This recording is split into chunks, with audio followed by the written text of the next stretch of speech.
Hello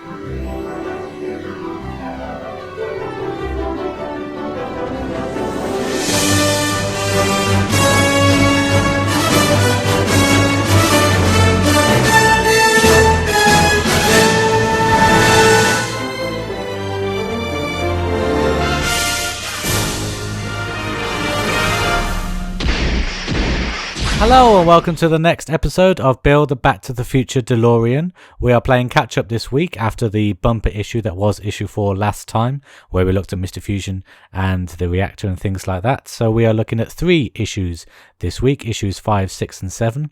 And whereas last week was very sci-fi with Mr. Fusion and everything like that, this week we are looking at more car components. So we have the first issues that really get into the nitty gritty of making a car. So without further ado, let's have a look at what comes in issue 5. And here we have the parts that come in issue 5. Just take off this lid here. You'll see the front left suspension parts looking fantastic. Mixture of plastic and metal. Actually, might all be metal. We'll see. I recommend that you keep all the parts in this little plastic housing till we get to use them. And the first part we're going to be looking at is this part here, along with this part here. So let's just zoom in a little bit. So yeah, they are metal. Very nice indeed. Nice black metal. And when put together, they will look like that. So you will need to get a screw to screw into that little hole there. Again, move like that when it's all done. So I'm just going to get the screws now. Now with these parts, there come a lot of different screws. A lot of different AM, DM, that kind of thing for the screws. For the screw names, I should say. For this part, you will need a AM screw. And I'll just line it up and screw it in like that. Is that actually going into the hole? Not entirely sure. Nope. This is going to be a little finicky. I'm just going to zoom in just a little bit more here so I can see a bit more clearly. So when it's done, it'll look like that. So we want the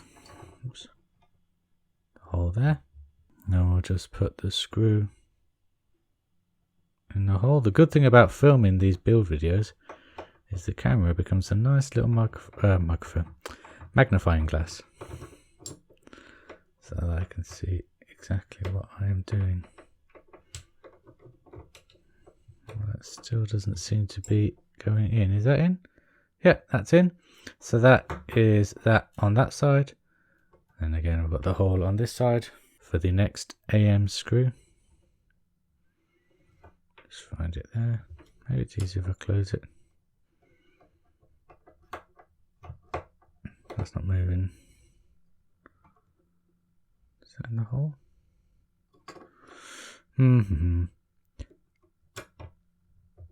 Yeah, okay.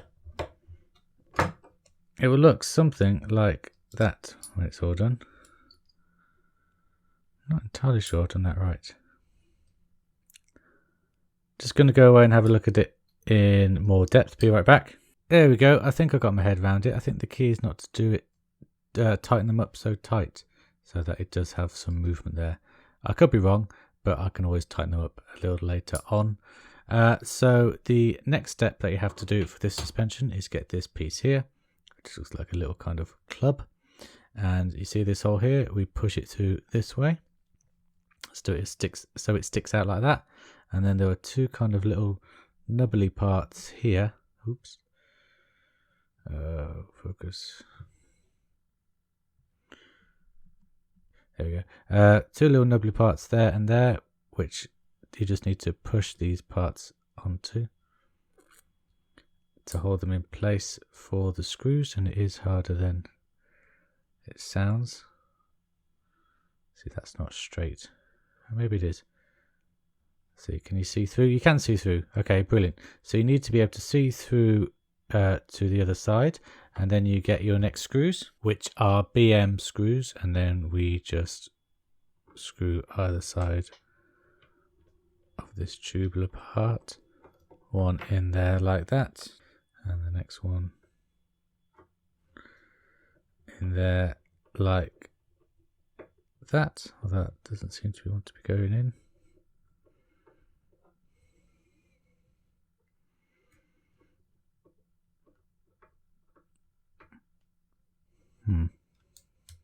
Wonder why that is. Okay, there we go. There we go. So those, so that is the screws in like that. Very loosely done. I'm sure I can always tighten it later if I need to. And so just before we put this tube part into that hole, we just need this spring here, which is very metallic, very nice, cold to the touch. So it's metallic spring, just goes over the piece like that. And then this all closes up together, or it should do anyway. There you go, like that. And then we've got a hole at the top there, which you can't really see with this light, for another screw, which is an EM screw, and it looks like that. Got a flat bit at the top, and then we just push it in there and tighten that up. So the next piece we get is this piece here, the kind of like a horseshoe shape, and you see there's a little hole there and a little hole there, and you just push them on either side like that, and you get your screws, which this time are CM screws, and they are quite long. So you push it through there, just aim it up here, push it through the hole, oops, and start screwing them in. I feel like I'm missing the hole. I don't think I am actually. Nope, that's going in, I think. No, it's not. It's missing it completely. Nope. Okay, I wasted your time enough. Be right back. And here we have this part all attached. It is attached loosely, as you can see, because that comes into play for the next part. I recommend that you do screw them in loosely, like I said earlier, and then tighten them all up at the end. I do feel like I've already said that actually, but I'm just repeating myself because it is a good way to go about it. So the next piece we have is this piece here, and you have to face it with the magnet. This is a magnet here facing this way, and you attach it through this hole here and this hole there. Oops. A bit closer, a bit clearer. That hole there. Okay, so when it's attached, it will affix like that. So I'm just going to go away and do that and attach it with some DM screws. And here it is all attached, very loosely again. You got that swivel, and you have the magnet going out there. And that is that piece all done. We are now moving on to the brake pad, which is this piece here, and you will also need these two pieces here. So we have this little tubular bit, which I've just dropped, and this tiny spring. So what you do is you get your brake pad facing this way like that, and you put the spring onto the tubey bit like so. Come on. And then you will put it in there like that, and then you'll get a screw,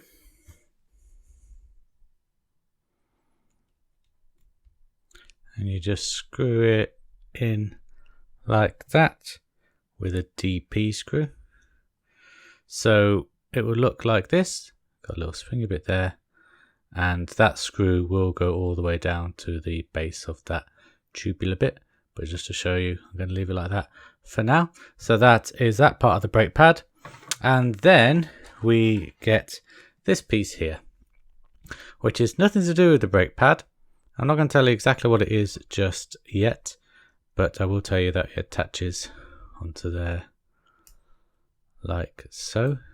If I can get it into the right holes. So we've got two holes there and one hole there for screwing it in, which we just do with the nice and regular AP screws. So again, we position this piece here, just screw it in like so. This one can be tight now because there's no need for it to be loose, and it will look like that. Now this piece here is the actually no, I'm not going to tell you just yet, because there is still one more thing left to do, and that is attach the brake pad to this side here. So what we do is we just, you can see it attaches through this hole there attaches to that hole there. I did actually make a mistake. You attach it to this piece here. So you got the brake pad pushed in that way. You ignore that sticky out bit. I made a mistake there.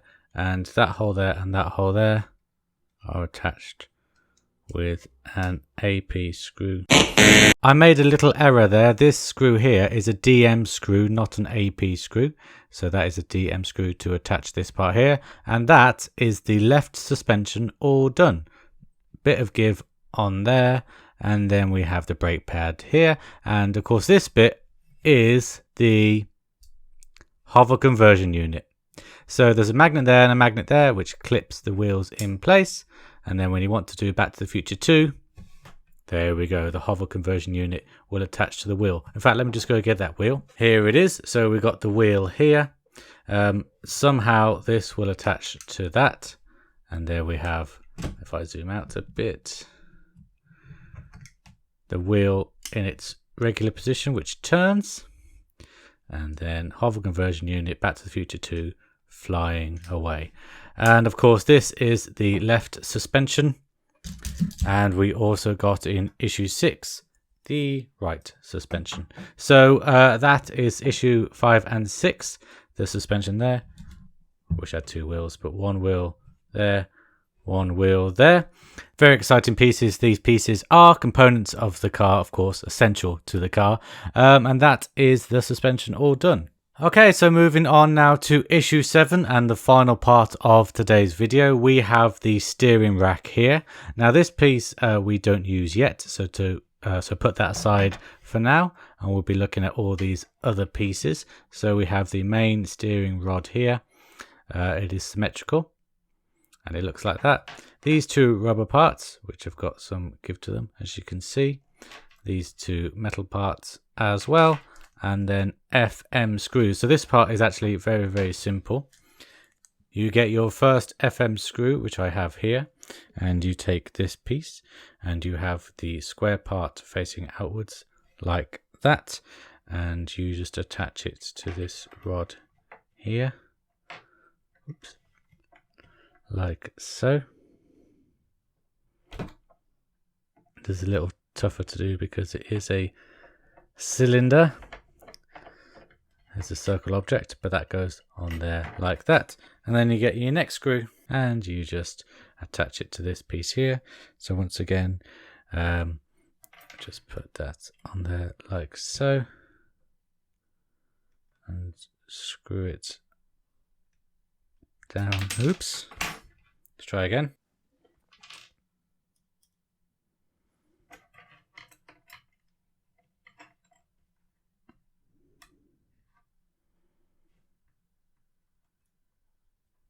Come on. A lot of this video has been waiting for me to manage to get the screwing right. I am sorry about that. But these videos are designed to guide you in the way that I do it, and all the foils, trials and tribulations that come with it. This isn't happening at this angle. Be right back. But occasionally I have to disappear to put it all together. So that is those 2 pieces installed like that. And to finish off then, you get this rubber part, just pop it on there. And this rubber part, pop it on there.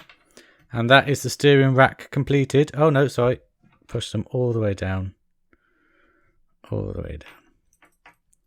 Like that. And that is the steering rack all finished. So that is the end of today's video. A very finicky video, but fantastic. I mean, these pieces are quality. They're all metal, and I just love that hover conversion bit. I'm sure that the steering rack will play a part next time. So yeah, I keep forgetting that I am building a car. It's not like the Falcon that has just kind of an empty shell, and I used to make up parts for it. This is an actual car that will actually work, that has actual car parts like suspension. So it is exciting for me to see the inner workings of a car, because as you know, I'm not a car person. So I am going to go now. Next week is R2-D2. More lights on the R2-D2 for next week, just a little teaser there. But aside from that, I'll see you in a fortnight's time for more Delorean. So until then, guys, take care Bye bye.